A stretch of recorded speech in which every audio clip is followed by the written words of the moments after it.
समंदर के खारे पानी में इन दिनों दुनिया के सबसे ताकतवर देश का गुरूर गोते खा रहा है।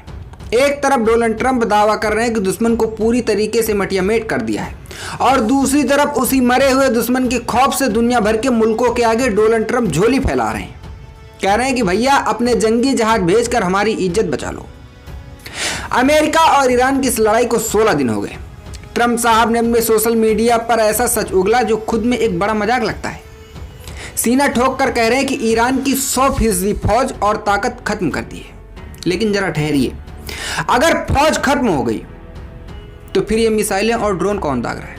आसमान से भूत उतर आए या फिर साहब अपनी ही गढ़ी हुई कहानी के जाल में खुद उलझ गए? दुनिया का 25% तेल समंदर की जिस पतली सी गली से गुजरता है उसे होर्मुज कहते हैं। अब ईरान ने वहां ऐसा खूंटा गाड़ा है कि महाशक्ति का दम घुटने लगा है। कच्चा तेल $100 प्रति बैरल के पार हो गया। मतलब मिसाइलें वेस्ट एशिया में गिर रही हैं, लेकिन आम आदमी की रसोई और जेब यहां धू धू करके जल रही है। साहब लोगों को क्या, इन्हें तो बस अपनी चौधराहट दिखानी है।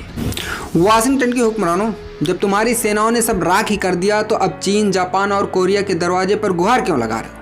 ये कैसा सुपर पावर है जो एक तरफ एलानिया बमबारी की मुनादी कर रहा है और दूसरी तरफ फ्रांस और ब्रिटेन के आगे मिन्नतें कर रहा है कि आकर हमारा रास्ता खुलवा दो? ये ट्वीट डोनाल्ड ट्रंप का है। ट्रंप साहब का यह बयान किसी चौराहे पर पिटने वाले उस पहलवान की तरह है जो मार खाकर धूल झाड़ते हुए मोहल्ले वालों से कहता, अरे मैंने तो उसे मार मार कर अधमरा कर दिया, बस तुम लोग आकर उसे पकड़ लो वरना मैं उसे और मारूंगा।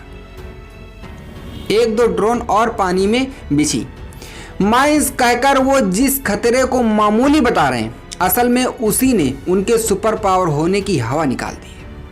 हकीकत यही है कि ईरान की पैरामिलिट्री IRGC आज भी लगातार इजराइल और अरब मुल्कों पर आग बरसा रही है। समंदर का ट्रैफिक पूरी तरह जाम है।